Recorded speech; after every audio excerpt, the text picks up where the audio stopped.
ORM. I am Ashley Hall. My teammates are Neimy, Sarmiento, and Lexi, Farrar. and our project today is a call center trunk optimization. So ORM, they're our client. Who are they? ORM Technologies is a business analytics company focused on delivering the benefits of optimization through their innovative suite of software and consulting services that are easy to use, deploy, and manage. So simply what that means for them is that their clients experience a 5 to 20% increase or improvement in any area of their deployment.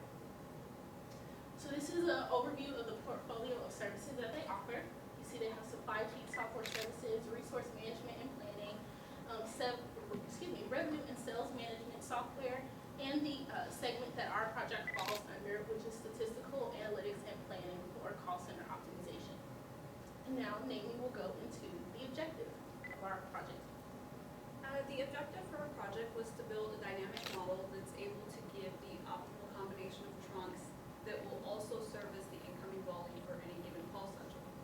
And just to give you a better, an image of the bigger picture, go to the next slide. So we, as Ashley said, this is part of their portfolio for statistical planning and analytics.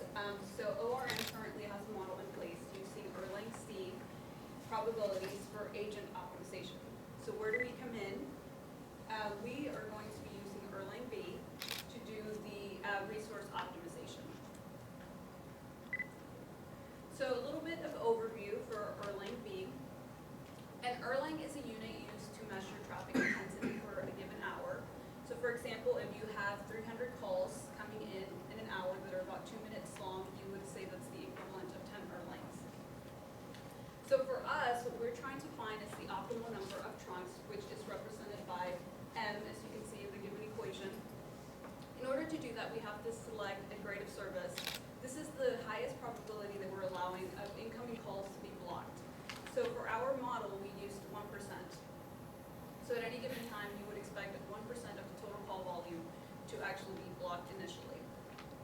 So we have the probability piece of B.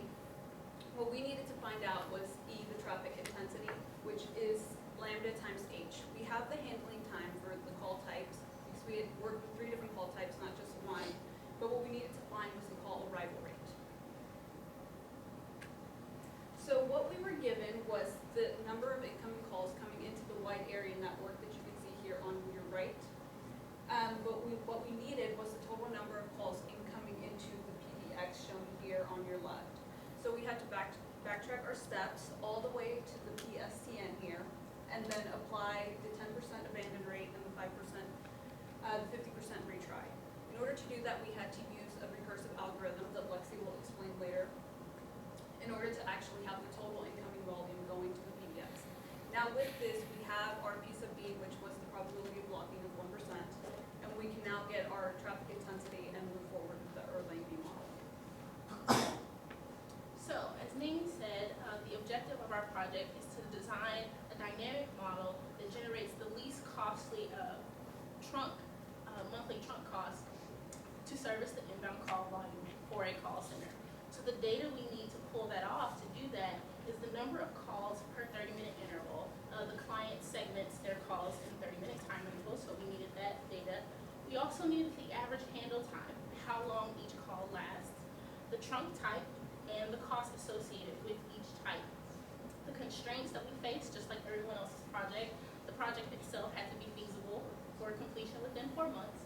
Our model experienced constraints within Erlang. As she stated, the client already uses C to generate an estimate of how many agents they need staffed on the phones for every 30 minutes. So B is used to estimate how many channels or phone lines have to be available to service those inbound calls for that same 30-minute segment. Just like with many other projects, GAMS was the language used for it. Our rate of service was set at 1%, which is the probability, as Neimy said, of a call being blocked. So if a customer calls in, being blocked means getting a busy signal if you call in. And then also 1 trunk level per month, not type. What that means, we found in our model that there's a minimum optimal number of trunk level, but everything greater than that would be optimal as well.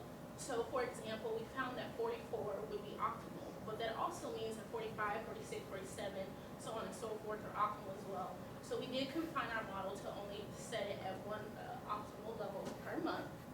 And again, the constraints would be the trunk type and the cost associated with each trunk type. And also we set it to be a 250 minimum, or excuse me, 250 maximum trunk in the model for iteration. And the parameters are breakdown of the trunk types. So there's a DS0, which has one trunk at a fixed cost of $30 per month. A DS1 has 24 trunks, which is 24 DS1 trunks at $495 a month. And DS3 is actually a package of 28 DS1 trunks for a total combination of 672 trunks at a fixed cost of $4,000 per month. The call types we worked with were 3 different types. They're walk-ins, back office, and front office call types. Okay, and now this is just a flow chart of the GAMS model. So the only optimization part of the GAMS model is the 6th step, but steps 1 through 5 are all mathematical. We use GAMS to do all the mathematical equations. So if we go on to so the first step, we had a call-in data from the client data file, the calls per interval data, and these are all multi-calls. So we decided we had 2 files, we can either do it for multi-calls or for single calls, and we decided to do it for multi-calls because if it works for multi-calls, then it's obviously going to work for single call types also.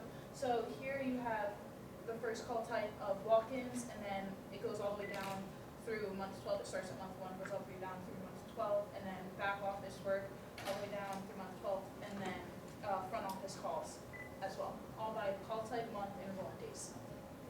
And then, so the second part we had to do is we had to gross together the calls per interval to go into the IVR. So we had the wide area network number of calls, and we had to get the IVR number of calls, as you saw in the chart before, where we had the arrows going back. And so we just found the number of calls that go into the IVR through those are days 1, 2, 3, 4, and 5, and then for walk-ins, back office work, and front office calls for each type. And this is still all mathematical computations to get to the actual optimization model. So the third step was we had to use this was the little tricky part. We had to use a recursive approach to adjust the calls received to the IVR. So the calls from the PBX go into the IVR. From the IVR, PBX go into the IVR, but we had the calls in the IVR, and then we had to use that number and use the recursive loop because only 10% of the calls are going to be abandoned, and 50% of the abandoned calls will retry, and then of those 50%, 10 are going to leave, and then of the 10% that leave, 50% are going to retry. So it's just a recursive loop like that, but it gets down to you only needed to go through that loop about 6 times, or else the numbers get down to 0.00001, or it becomes really small. So this is our recursive loop, and based on the percentages, we had to ultimately find out the number of calls that make it into the PBX. And then we used that to find the maximum traffic offered to be used as E in our Erlang B equation. And then so for each month, that's the maximum traffic. And then we found the max traffic to be 21.72 overall, and that happened to be in month 12. So that will be our E. And now this is the actual Erlang B equation. That will be to find the number of trunks needed. And the number of trunks needed is 32. And actually before said 44, but that's because we used a different probability. But in this one, we used the Erlang B service level of 0.01, so of 1%. So if the probability is less than the Erlang B service level, then it's going to make sure that the number of trunks stop at 30, at whatever number that is. So at this point, it's 32. And then, so for the 6th part, we had our optimization model. We had 4 different equations. We had the cost, and then we had to make sure it met the service objective. We had the trunk selected, so that was a binary, only one, like Ashley was saying, only one trunk level per month. Yeah, per month. So even though there's multiple ones that will work, we just have to pick one. So that's why that one's a binary. And then we ultimately found the we ultimately found the cost to be $7,140, and those are the number of trunks that are needed each month. And the highest one is 32, month 12, which goes into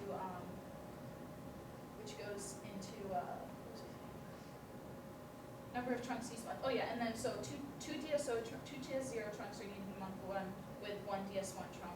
And then so the optimization model found that out, and we found out our optimal cost to be about $7,140. So that's basically prettier results of what you just said. So you can see here, like you said, how many DSOs, how many DS1 you're using for each month at an optimal cost of $7,140. So the reason why we're doing this is because there's a flexibility to change the number of trunks that you use per month. So for example, in May, you can see that the number of trunks needed goes down. So there's an opportunity to cut down on the number of trunks, and you can do this if you have a pretty good idea of what kind of traffic intensity to expect. And the same would go for any time that the number of trunks would go up, like in December, you would think up to 32, because it's very likely that they use previous data to determine how many trunks to use for a given year. So because the maximum number needed was 32, they would use 32 for every month. And that cost would be a lot higher than actually going up in trunks or going down in trunks for every month going forward. So our model flexibility and observation. So as Neimy just touched on, there is room for flexibility to look at your results or what's needed, your necessity month to month. But it also allows for other flexibility in the constraints, depending on who the client is. They may prefer their grade of service instead of what we said it has to be 1%. They may prefer it to be at 0.5% or 1.5%, depending on their business model. The number of call types, we work with 3, but depending on the client, they may have just 1 call type or 5 or 10. The cost, depending on what kind of trunks they use. The DS0, DS1, DS3, those are like landline trunks. That's the best visual to give you. But of course, there's also internet-based trunks like Vonage, something like that. So the cost associated with internet protocol is different than that of landline protocol. So that's something different, as well as trunk type. That's what the variance is there. If it's like a landline trunk or internet protocol line. An observation we made is that the total trunks per month follow a cosine wave pattern, and the peaks are quarterly at the end of the quarter. March, June, September, and December. I'll go back where you can actually see it. So the numbers at the top, 1, 2, 3, that's actually the month. So 1 is January, 12 is December. And as you see, it follows a cosine wave pattern. So for that reason, we do recommend that the client review their needs quarterly. Go back to that recap and recommendations. Again, Erlang B was used to determine the lowest cost combination of trunks needed per month. As Neimy spoke on, we were given basically the net call volume that made it to essentially the wide area network once the agents actually received the phone call. That's the data set we were given, and we had to work backwards essentially to find the gross call volume from calls that were lost through the IVR, which IVR is interactive voice response, which is like an automated system, like press 1 for this, press 2 for that. That's what IVR is. And the total trunks per month, again, follow a cosine wave pattern, and the peaks are quarterly. So we do recommend that the client review their needs for trunks on a quarterly basis. And thank you for your time. Any questions? What's a trunk? A trunk is like the phone line. It's the channel, essentially like a landline phone channel that the call comes through.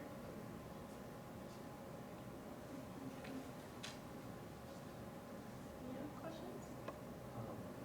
They wanted to maybe embed this in some bigger system. Is that right?